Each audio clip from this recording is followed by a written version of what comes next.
146వ రోజు దేవుని యొక్క వాక్యాన్ని చదువుకుందాం.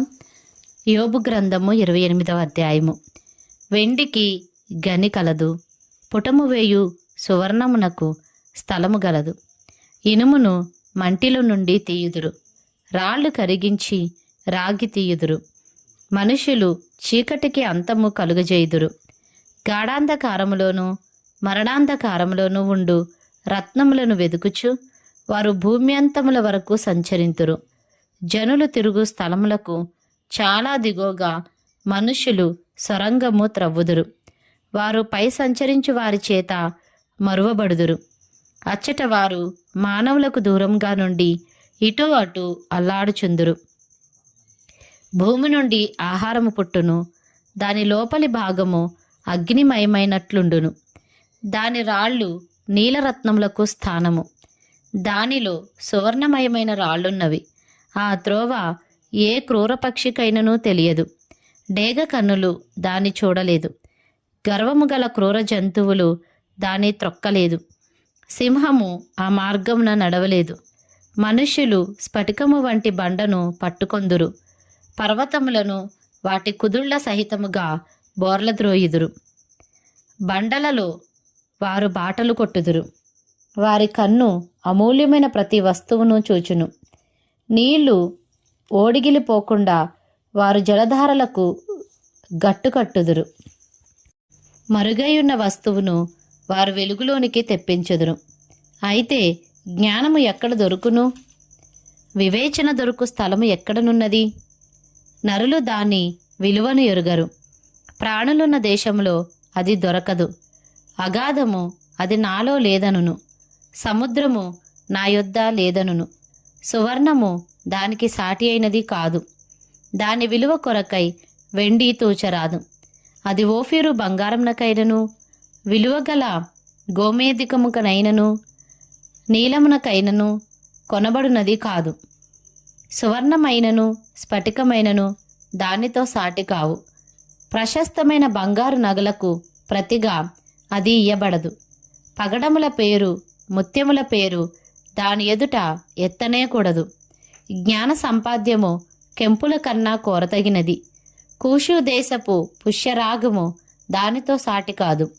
శుద్ధ సువర్ణమునకు కొనబడునది కాదు. అట్లయినా జ్ఞానము ఎక్కడి నుండి వచ్చును? వివేచన దొరుకు స్థలం ఎక్కడనున్నది? అది సజీవులందరి కన్నులకు మరుగై ఉన్నది. ఆకాశ పక్షులకు మరుగు చేయబడి ఉన్నది. మేము చెవులారా దాని గూర్చిన వార్త వింటిమని నాశనమును మరణమును అనును. దేవుడే దాని మార్గమును గ్రహించును. దాని స్థలము ఆయనకే తెలియను. ఆయన భూమి అంతముల వరకు చూచుచున్నాడు. ఆకాశము క్రింది దానినంతటిని తెలుసుకొనుచున్నాడు. గాలికి ఇంత బరువు ఉండవలనని ఆయన నియమించినప్పుడు, ప్రమాణమును బట్టి జలములకు ఇంత కొలతయని ఆయన వాటిని కొలిచి చూచినప్పుడు, వర్షమునకు కట్టడ నియమించినప్పుడు, ఉరుముతో కూడిన మెరుపునకు మార్గము ఏర్పరిచినప్పుడు ఆయన దాన్ని చూచి బయలుపరచెను. దానిని స్థాపన చేసి దాన్ని పరిశోధించెను. మరియు యెహోవాయందలి భయభక్తులే జ్ఞానమనియు, దుష్టత్వము విడుచుటయే వివేకమనియు ఆయన నరులకు సెలవిచ్చెను. యోబు గ్రంథము 29వ అధ్యాయము. యోబు ఇంకొకసారి ఉపమాన రీతిగా ఇట్లనెను. పూర్వకాలముననున్నట్లు నేనున్న ఎడల ఎంతో మేలు. దేవుడు నన్ను కాపాడుచుండిన దినములలో ఉన్నట్లు నేనున్న ఎడల ఎంతో మేలు. అప్పుడు ఆయన దీపము నా తలకు పైగా ప్రకాశించెను. ఆయన తేజము వలన నేను చీకటిలో తిరుగులాడుచుంటిని. నా పరిపక్వ దినములలో ఉండినట్లు నేనుండిన ఎడల ఎంతో మేలు. అప్పుడు దేవుని రహస్యము నా గుడారమునకు పైగా నుండెను. సర్వశక్తుడు ఇంకనూ నాకు తోడై ఉండెను. నా పిల్లలు నా చుట్టూ నుండిరి. నేను పెట్టిన అడుగెల్లా నేతిలో పడెను. బండ నుండి నా నిమిత్తము నూనె ప్రవాహముగా పారెను. పట్టణపు గుమ్మమునకు నేను వెళ్ళినప్పుడు, రాజవీధిలో నా పీఠము సిద్ధపరచుకొనినప్పుడు యవ్వనులు నన్ను చూచి దాగుకొనిరి.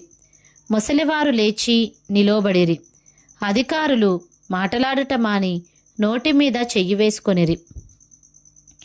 ప్రధానులు మాటలాడక ఊరకొనిరి. వారి నాలుక వారి అంగిలికి అంటుకొనెను. నా సంగతి చెవినబడిన ప్రతివాడు నన్ను అదృష్టవంతునిగా ఎంచెను. నేను కంటబడిన ప్రతివాడు నన్ను గూర్చి సాక్ష్యమిచ్చెను. ఏలైనగా మొరపెట్టిన దీనులను, తండ్రి లేని వారిని, సహాయము లేని వారిని నేను విడిపించి తిని. నశించుటకు సిద్ధమయ్యున్న వారి దీవెన నా మీదికి వచ్చెను. విధవరాండ్ర హృదయమును సంతోషపెట్టి తిని. నేను నీతిని వస్త్రముగా ధరించుకుని ఉంటిని గనుక అది నన్ను ధరించెను. నా న్యాయ ప్రవర్తన నాకు వస్త్రమును పాగాయు ఆయను. గ్రుడ్డివారికి నేను కన్నులైతిని, కుంటివారికి పాదములైతిని, దరిద్రులకు తండ్రిగా ఉంటిని.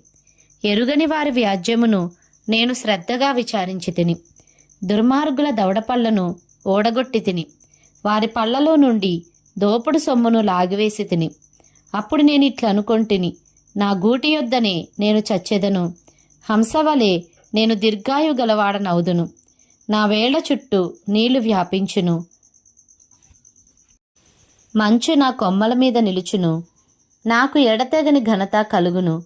నా చేతిలో నా విల్లు ఎప్పటికీ బలముగా నుండును. మనుష్యులు నాకు చెవియొగ్గి నా కొరకు కాచుకొనిరి. నా ఆలోచన వినవలెనని మౌనముగా ఉండిరి. నేను మాటలాడిన తరువాత వారు మారుమాట పలుకుకుండిరి. గుత్తులు గుత్తులుగా నా మాటలు వారి మీద పడెను. వర్షము కొరకు కనిపెట్టునట్లు వారు నా కొరకు కనిపెట్టుకొనిరి. కడవరి వాన కొరకైనట్లు వారు వెడల్పుగా నోరు తెరుచుకొనిరి. వారు ఆశారహితులై ఉండగా వారిని దయగా చూచి చిరునవ్వు నవ్వితిని. నా ముఖ ప్రకాశము లేకుండా వారేమీ చేయరైరి. నేను వారికి పెద్దనే కూర్చుండి వారికి మార్గములను ఏర్పరిచితిని. సేనలో రాజువలెను, దుఃఖించు వారిని ఓదార్చువాని వలెను నేనుంటిని. యోబు గ్రంథము 30వ అధ్యాయము. ఇప్పుడైతే నాకన్నా తక్కువ వయసు గలవారు నన్ను ఎగతాళి చేయుదురు. వీరి తండ్రులు నా మందలు కాయు కుక్కలతో ఉండుటకు తగనివారని నేను తలంచియుంటిని. వారి చేతుల బలము నాకేమి ప్రయోజనకరమగును? వారి పౌరుషము పోయినది. దారిద్ర్యము చేతను క్షామము చేతను శుష్కించిన వారై ఎడారిలో చాలా దినముల నుండి పాడై నిర్మానుష్యముగానున్న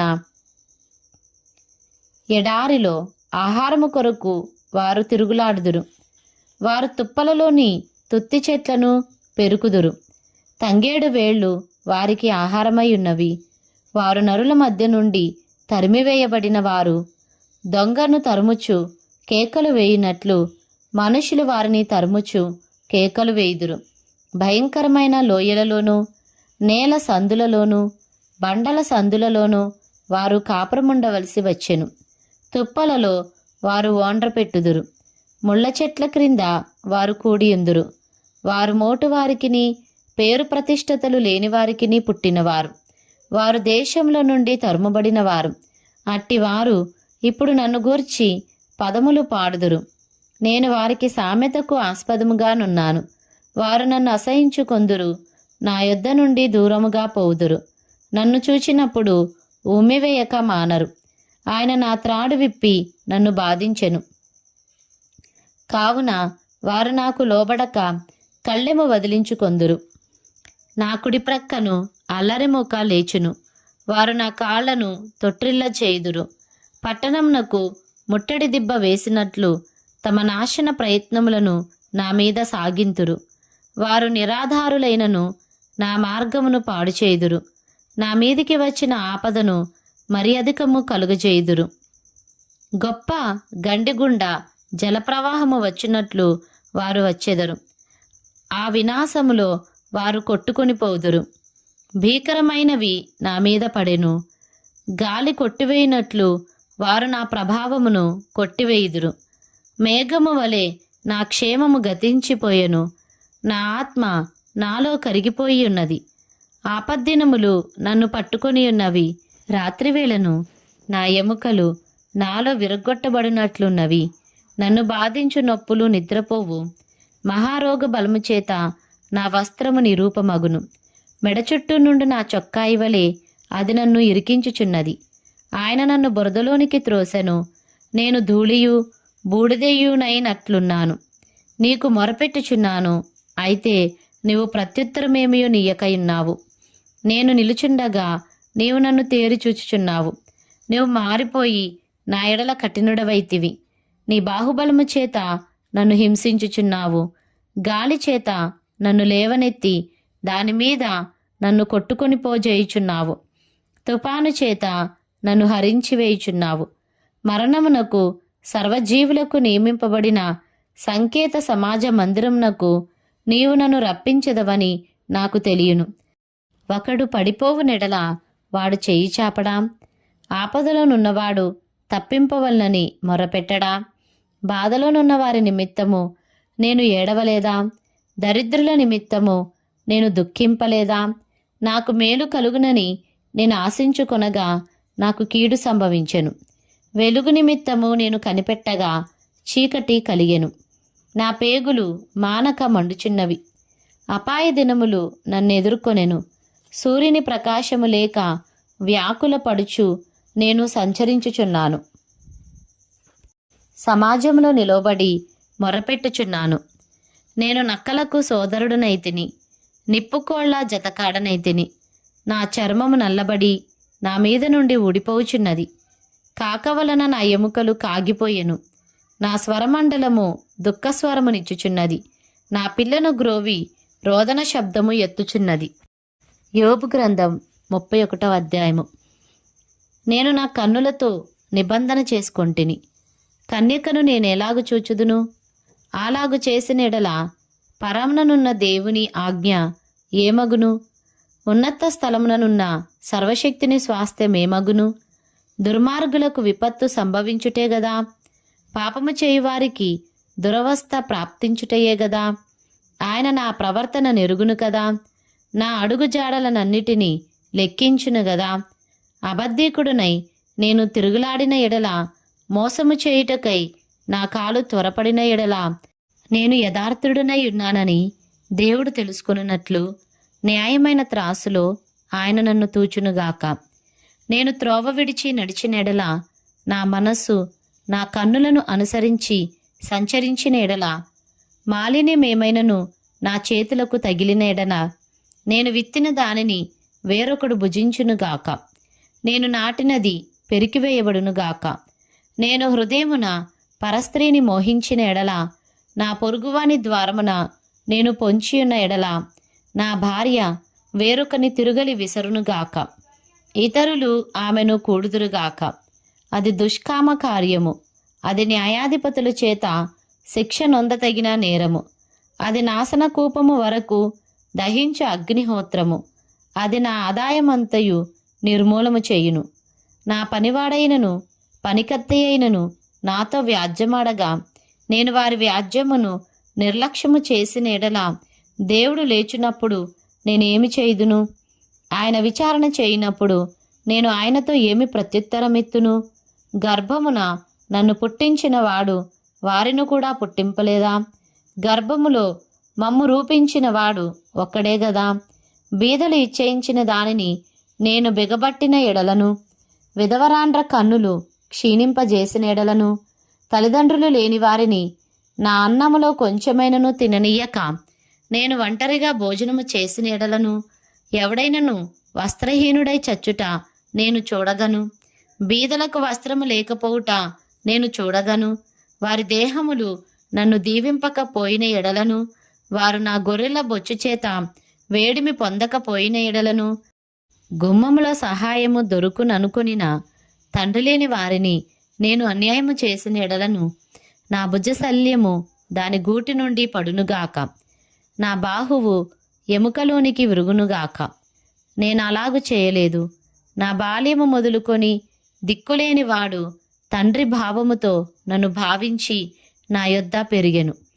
నా తల్లి గర్భమందు పుట్టిన నాట నుండి దిక్కులేని వానికి నేను మార్గదర్శినైతిని. దేవుని మహాత్యము ఎదుట నేను నిలవజాలననియు, ఆయన నన్ను నిర్మూలము చేయుననియు భీతి పుట్టెను.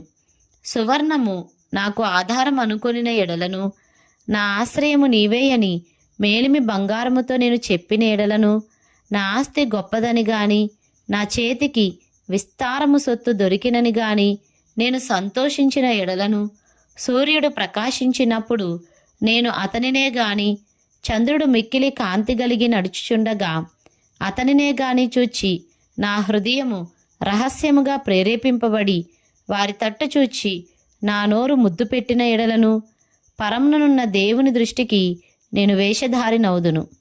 అదియు న్యాయాధిపతుల చేత శిక్ష నొందదగిన నేరమగును.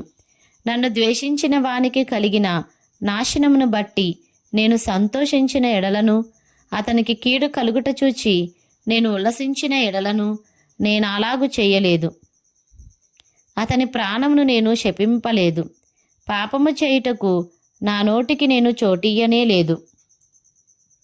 అతడు పెట్టిన భోజనము తిని తృప్తి పొందని వానిని చూపింపగల వారెవరని నా గుడారమందు నివసించువారు పలుకని ఎడలను, పరదేశిని వీధిలో ఉండనీయక నా ఇంటి వీధి తలుపులు తెరచితిని గదా.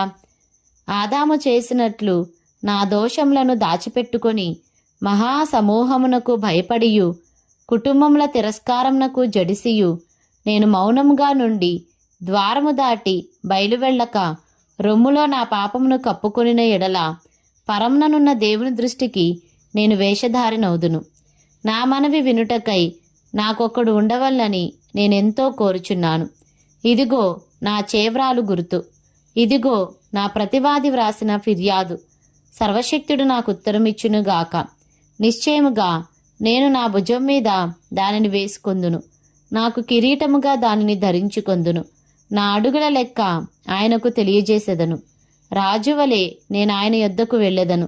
నా భూమి నా మీద మొరపెట్టిన ఎడలను, దాని చాళ్లు ఏకమై ఏడ్చిన ఎడల, క్రయధనము ఇయ్యక దానిని అనుభవించిన ఎడలను, దాని యజమానులకు ప్రాణహాని కలుగజేసిన ఎడలను, గోధుమలకు ప్రతిగా ముళ్ళును యవలకు ప్రతిగా కలుపును మొలుచునుగాక. యోబు వాక్యములు ఇంతటితో సమాప్తములాయెను. యోబు గ్రంథము 32వ అధ్యాయము. యోబు తన దృష్టి యందు తాను నీతిమంతుడై ఉన్నాడని ఆ ముగ్గురు మనుషులు తెలుసుకొని అతనికి ప్రత్యుత్తరము చెప్పుట చాలించిరి. అప్పుడు రామ వంశస్థుడును బూజీయుడును బరకేయేలు కుమారుడు నగు ఏలీహు యోబు దేవుని కంటే తానే నీతిమంతుడైనట్లు చెప్పుకొనుట చూచి అతని మీద బహుగా కోపగించెను. మరియు యోబు యొక్క ముగ్గురు స్నేహితులు ప్రత్యుత్తరమేమీ చెప్పకయే యోబు మీద దోషము మోపినందుకు వారి మీద కూడా అతడు బహుగా కోపగించెను. వారు ఎలీహు కన్నా ఎక్కువ వయసు గలవారు గనుక అతడు యోబుతో మాటలాడవలనని కనిపెట్టి ఉండెను.